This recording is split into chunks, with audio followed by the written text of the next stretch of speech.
بسم اللہ الرحمن الرحیم۔ کشتہ قلعی جو کہ جریان دات احتلام اور لیکوریا کے لیے اکسیر ہے۔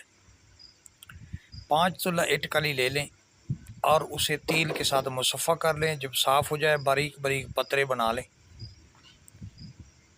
برگ نیم سوا کلو کے درمیان رکھ کر بوریا کے اندر لپیٹ دیں، بند کر کے اوپر مٹی لگا دیں، چکنی مٹی،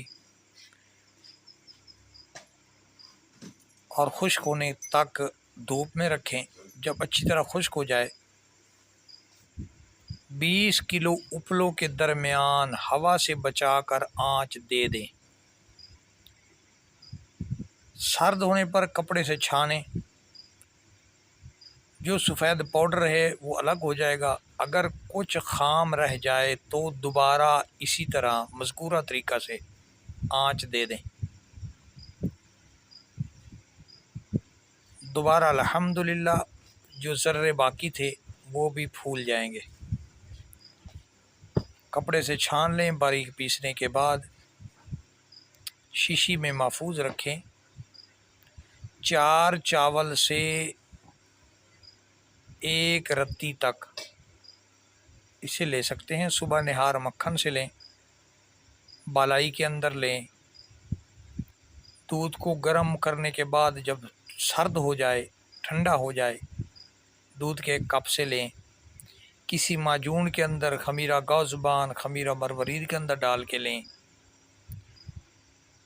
شربت بزوری کے ساتھ لیں، شربت انجوبار کے ساتھ، شربت بادام کے ساتھ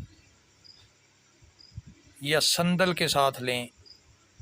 الحمدللہ الحمدللہ مذکورہ تمام فائدے اس کے اندر مکمل پائے جائیں گے۔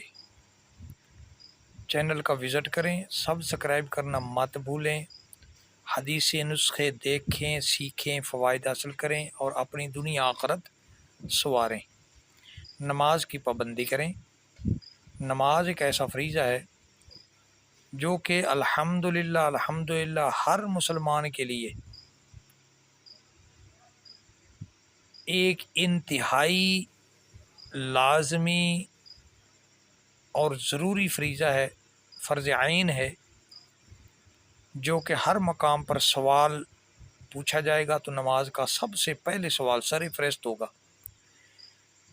شیخ شادی شرازی رحمۃ اللہ علیہ فرماتے ہیں، روز محشر کے جہاں گداز بود اولیں پرسشی نماز بود۔ قیامت کا دن ایسا گرم دن ہوگا، موم کی طرح انسان پگھل رہا ہوگا۔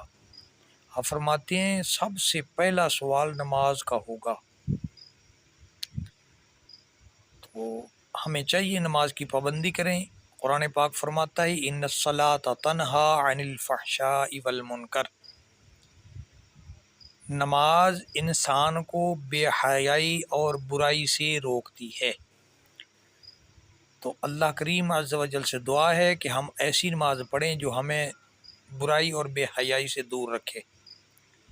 اگر ہم برائی سے دور نہیں ہو رہے، چھوڑ نہیں رہے، نماز بھی پڑھ رہے ہیں، تو اس کا مطلب ہے کہ ہم نماز کو نماز سمجھ کر نہیں پڑھ رہے، نہیں ادا کر رہے، یا ہماری قبول نہیں ہو رہی۔ بہتر ہے کہ اس کا ترجمہ یاد کر کے جب نماز کو پڑھیں ترجمے پر خیال کرتے ہوئے پڑھتے جائیں۔ نماز میں جب انسان ہوتا ہے تو اگر انسان کو پتہ چل جائے نا کہ میں کس کے سامنے موجود ہوں، تو خدا کی قسم انسان کبھی سلام پھیرنا ہی نہ چاہے، نماز کو مکمل کرنا ہی نہ چاہے۔ ایسا خوش نصیب ہو نمازی کہ سامنے اللہ کریم عز و جل کی ذات ہوتی ہے۔ تو ہمیں چاہیے کہ ایسی نماز ادا کریں جو نماز ہو، ہمیں اس میں لذت آئے۔ نماز نبی کریم صلی اللہ علیہ وسلم کی آنکھوں کی ٹھنڈک ہے، عمل کیجیے۔